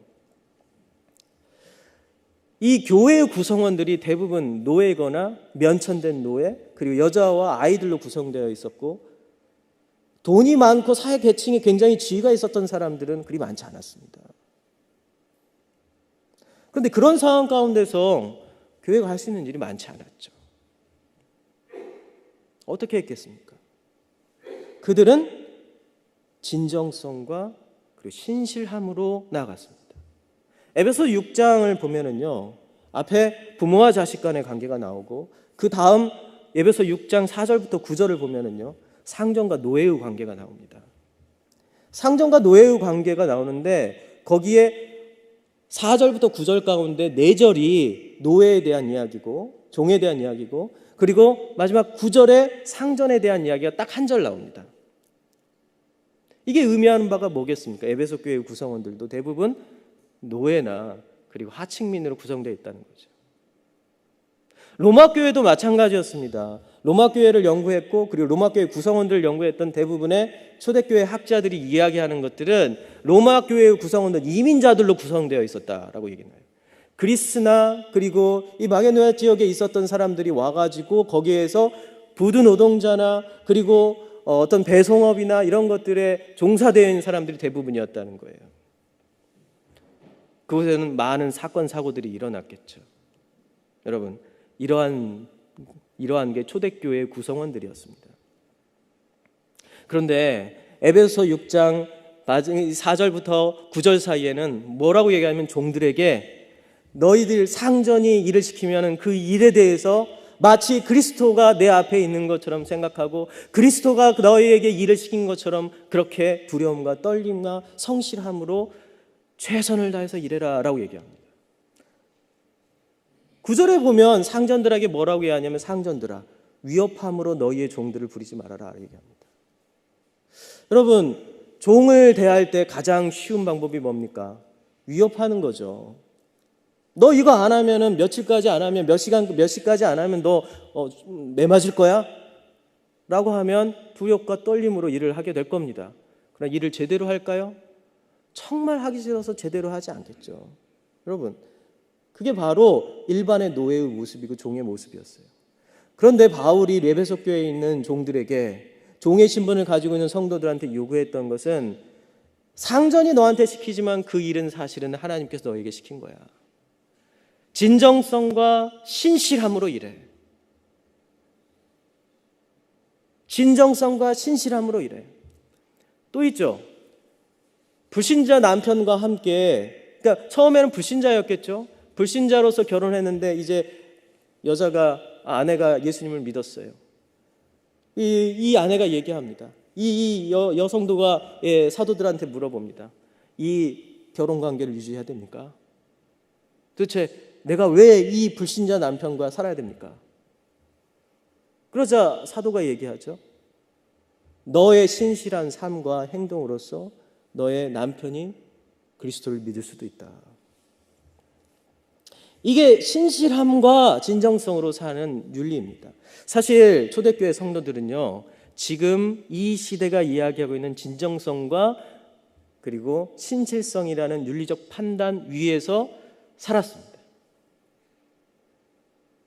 이게 바로 애티튜드, 태도죠. 인내가 요구되는 지리한 기간에는 여러 전도 방법들이 아닌 태도가 중요합니다. 이 시대는 정체성의 정치의 시대라고 말합니다. 그것은 각각의 정체성들이 경쟁하면서 나와 타인의 정체를 분명하게 요구하고요. 서로를 자신의 정체성과 같은 경우는 적극적으로 환대하지만 다른 경우는 적극적으로 무관심을 보이는 시대입니다. 그러기에 설득의 방법은 논쟁이 아니라 태도의 문제가 되어버렸어요. 과거 전도의 방법은 논쟁의 문제였습니다. 저도 대학 다닐 때 캠퍼스 선교단체를 하면서 1대1 노방전도를 많이 나가는데요. 그때마다 사형이나 그리고 여러 책들을 들고 가가지고 이야기를 합니다. 그땐 논쟁을 하는 거예요. 하나님이 계시냐 안 계시냐? 하나님이 계신다면 그거에 대해서 논쟁을 하면 아 신이 있구나 라고 하면 그 다음에는요 예수님께 훨씬 수월했어요. 그러면 예수님 믿어야지. 이런 시대였어요. 신이 있느냐 없느냐를 논증하고 그리고 신이 있다면 아 그래 내가 교회 다녀봐야겠다 이렇게 생각하던 시대였어요. 제가 라브리라는 공동체에서 10여 년간 일했는데요. 라브리는 스위스에서 무신론자들을 대상으로 전도하기 위해 세워진 공동체였습니다.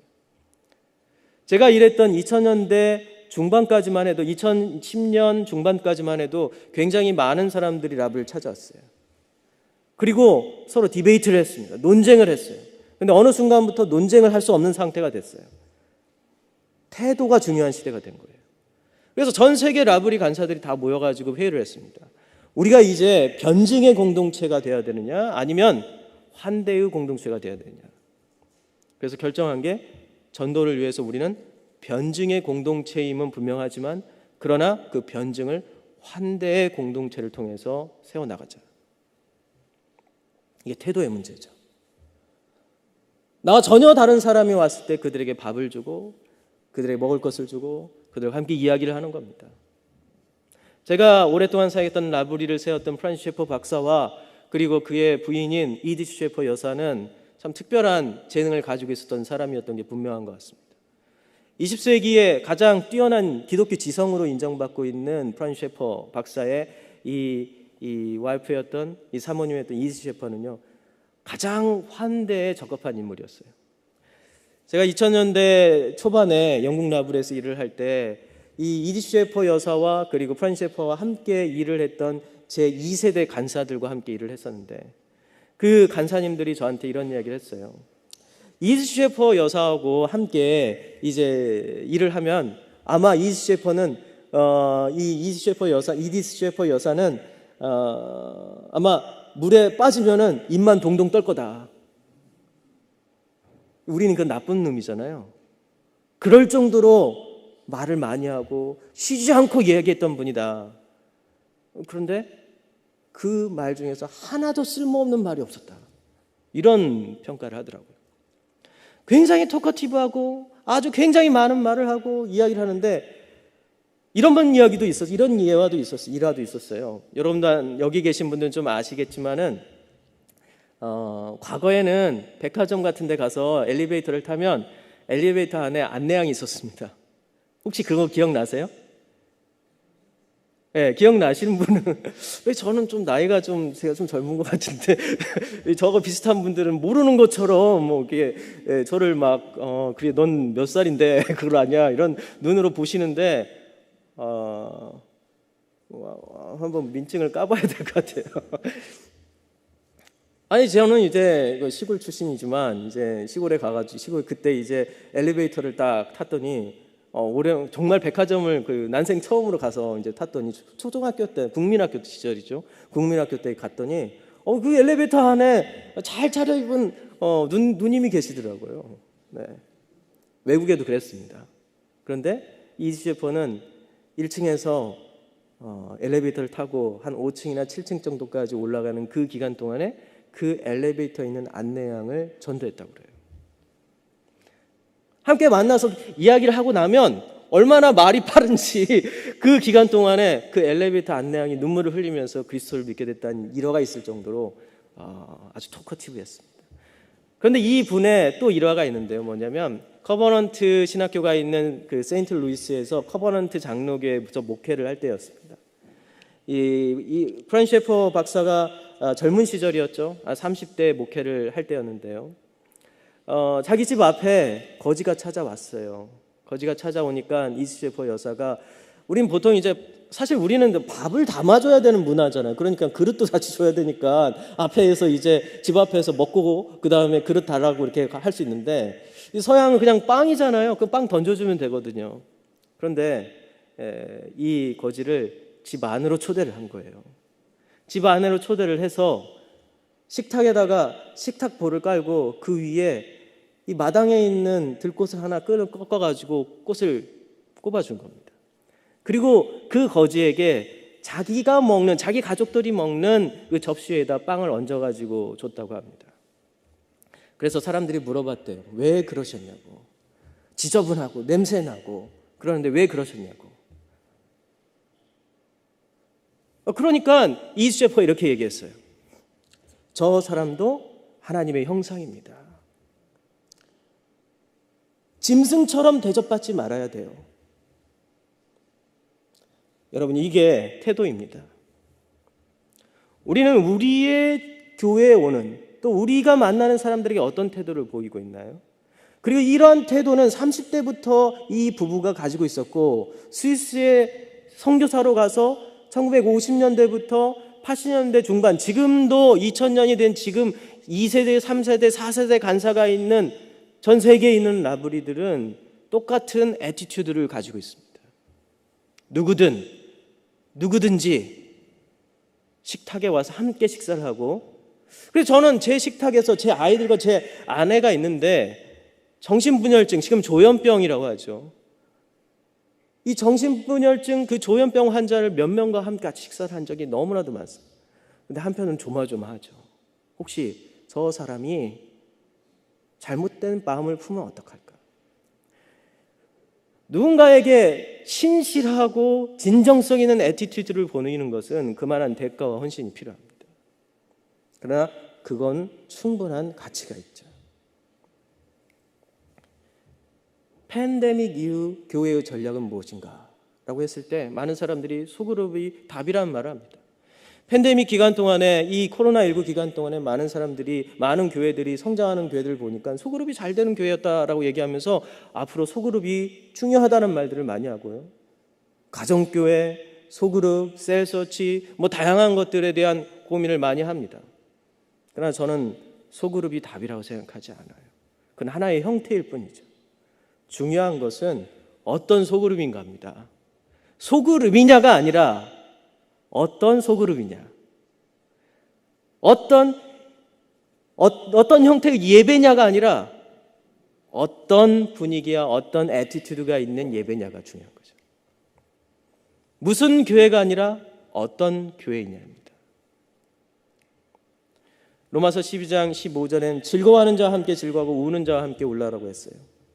제가 사역하고 있는 분당 우리 교회는 함께 울고 함께 웃는 우리 교회, 이게 표현입니다. 애티튜드가 중요해요. 이제 전도의 전략은요, 바뀌어야 됩니다. 전도의 전략은 여러분 40대가 보수화될 거 기대하지 마세요. 30대가 진보화될 거 기대하지 마십시오. 그들의 특성이고요, 그들의 모습입니다. 우리처럼 달라질 거라고 기대하지 마시고 자꾸 그것을 이야기하지 마시고요, 방법들이 아닌 태도로서 패러다임을 전환하셔야 됩니다. 마지막으로 여러분들에게 말씀드리고 싶은 게 이건데요. 그러면 그렇게 신실성과 진정성을 보이면서 태도를 가지고 방법론, 여러분 많이 이 전도 방법론 많이 배우셨잖아요. 여러분 지금 당장이라 여러분들이 세미나 가서 배운 전도론을 딱 읊으면 한 5가지 이상은 되겠죠.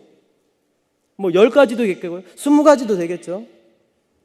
지금 이 시대는 진정성과 그리고 이 신실성의 시대인데, 이때 이것을 다른 말로 보이면 뭐 해야 한다는 거예요? 인내하는 기간이라는 거예요. 뭔가를 만들어내고 방법을 하고 이런 게 아니라 애티튜드를 보이면서 내 태도, 내가 어떠한 태도로서 다가가는 것입니다. 이것들의 진정성을 보이고 이것을 오랜 시간 동안 인내하면서 누군가에게 설득을 하는 시대라는 거예요. 논쟁이 아니라는 거예요. 그런데 그렇게 하면은 과연 성장이 있겠냐? 여러분 관심이잖아요, 이게. 초대교회는 이렇게 성장했습니다. 이 키프리안에 이 키프리아누스라고 하고 찌뿌리아누스라고 하고 뭐 키프리안이라고도 하는데, 이 키프리안의 가장 중요한 저작들 중에 하나인 가톨릭 교회의 일치, 교회의 일치라는 문서가 있습니다. 이 교회론에 있어서 가장 오래되고 중요한 문서죠. 이 가톨릭 교회의 일치라는 그 문헌을 보면은요, 당시 북아프리카 교회의 상황이 잘 묘사되어 있는데요. 당시 북아프리카 교회는 주교회의에서 참석하는 수만 252년에는 42명이었어요. 그런데 4년 후인 256년에는 1차에 71명이 참여하고요, 2차에 87명이 한 해 동안 늘어납니다. 그게 뭘까요? 한 구역을 담당하고 있는, 한 도시를 담당하고 있는 주교의 숫자가 이렇게 폭발적으로 늘었다는 거예요. 인내하고 견디고 진정성과 신실성을 보였던 그때, 내가 그리스도인이라고 막 떠벌리고 다니면은 잡아가서 막 감옥에 가두고 막 순교하던 그때, 조용하게 폭발적으로 늘었는데요. 이걸 앞에서 말씀드렸던 댄 알란더의 책의 부제가 이겁니다. The improbable rise of Christianity in the Roman Empire. 로마 제국에 일어날 듯하지 않은 기독교의 성장. 아무도 예상하지 못했던 기독교의 성장이 그때 일어난 겁니다. 그리고 콘스탄틴 대제가 이 기독교를 공인하게 된 거죠. 여러분, 우리는 어떠한 모습으로 전도를 해야 할까요? 저는 1시간 정도 얘기하려는데 길어졌네요. 역시 이게 말이 많아가지고 문제입니다. 제가 이제 끝낼 시간이에요. 이제 1시간 반 여러분들한테, 저한테 할애된 시간인데요. 여러분 어떻게 생각하십니까? 그 정도쯤은 알고 있었어, 너무 원론적인 거 얘기한 거 아니야? 라고 얘기하실지도 모르겠는데, 사실 저에게는 그렇게 특별한 재능이 있지는 않습니다. 그렇지만 이 시대에 우리가 고민해야 할 굉장히 중요한 이야기라는 생각을 해서 여러분들이 나누는데요. 혹시 한두 분 질문 있으면 질문을 하고 마치도록 하겠습니다. 혹시 질문 있으세요? 없으세요? 그럼 제가 기도하고 마칠까요? 네, 기도하고 마치겠습니다. 하나님 감사합니다. 우리 목사님들 또 성도님들 함께 모여서 이 교회를 세우고 또 새로운 사람들을 어떻게 전도해야 할지에 대한 참 심각한 고민을 하기 위해서 모였습니다.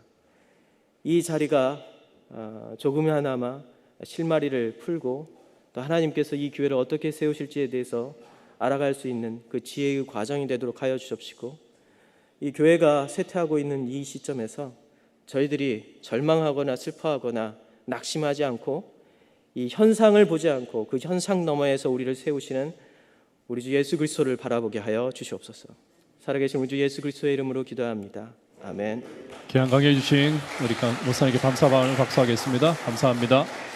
10분간 휴식하고요, 3시 10분에 마지막 강의 진행하도록 하겠습니다. 감사합니다.